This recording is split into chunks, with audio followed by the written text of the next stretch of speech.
Take the example of this beautiful woman by the name of Fatimah radiallahu anha, the daughter of Rasulullah sallallahu alaihi wasallam.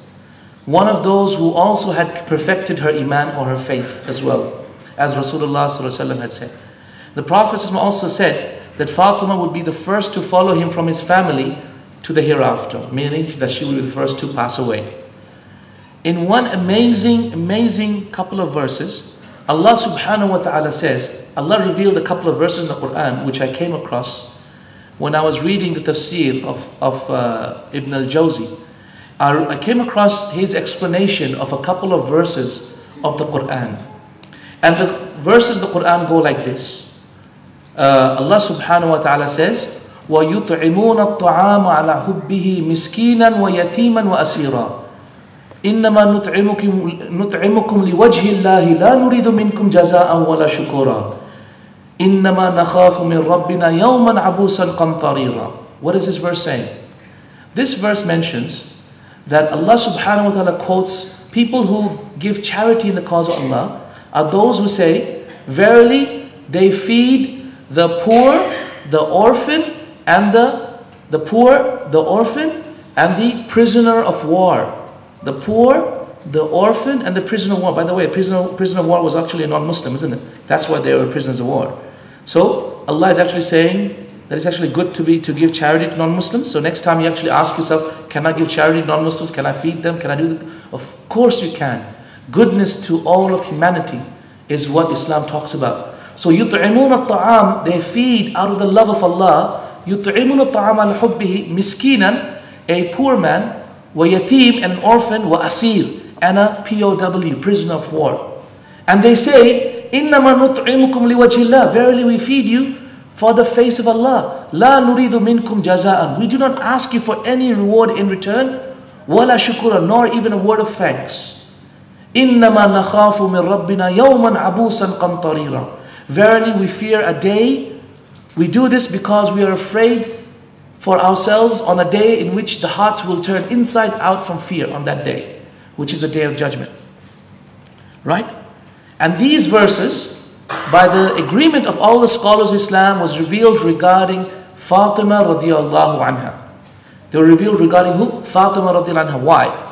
Because Ali radiallahu anhu, who was the son-in-law of Rasulullah used to carry things on his head and ferry water and ferry things from people's house to other houses, and then get some wheat and barley as payment.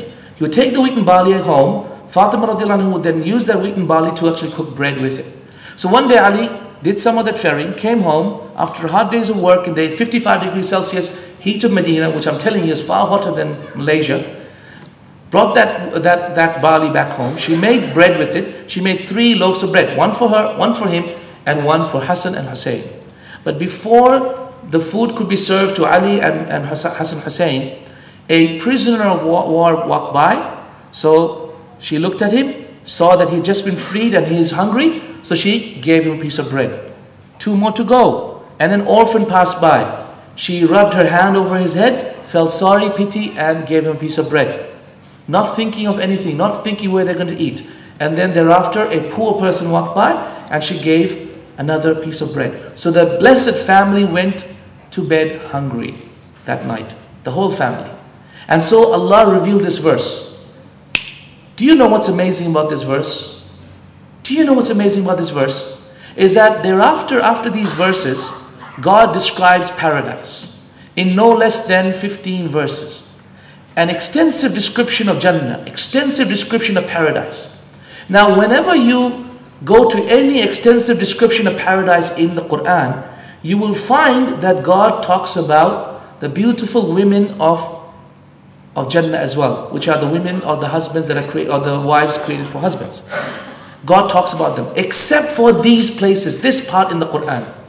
In this extensive description of Jannah, God does not talk about the Hur al-Ain or the women of Jannah, the beautiful women of Jannah. Why? Ibn al-Jawzi said, amazing. When I read this, like, oh my God, unbelievable. Do you want to hear it? You sure? I'll keep you in suspense. Okay, Ibn al-Jawzi, may Allah have mercy upon him, said, Allah subhanahu wa ta'ala loved the action of Fatimah so much and knew her jealousy of other women because she didn't want Ali to take another wife. Knew her jealousy so much so that he revealed verses about Jannah and did not mention the Hurul Ain at all, because he did not want to offend Fatimah radiallahu anha. Allahu Akbar. Amazing. These verses were obviously revealed for Fatimah, right? Because of the good act that she did.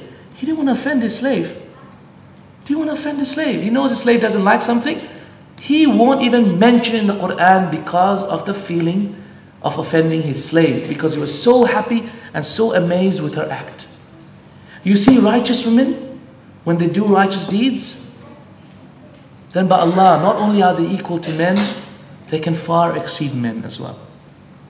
So much so that Allah above the seven heavens can reveal verses recited till the day of judgment in amazement of his slave, in amazement of the actions of a righteous woman by the name of Fatimah radiallahu anha.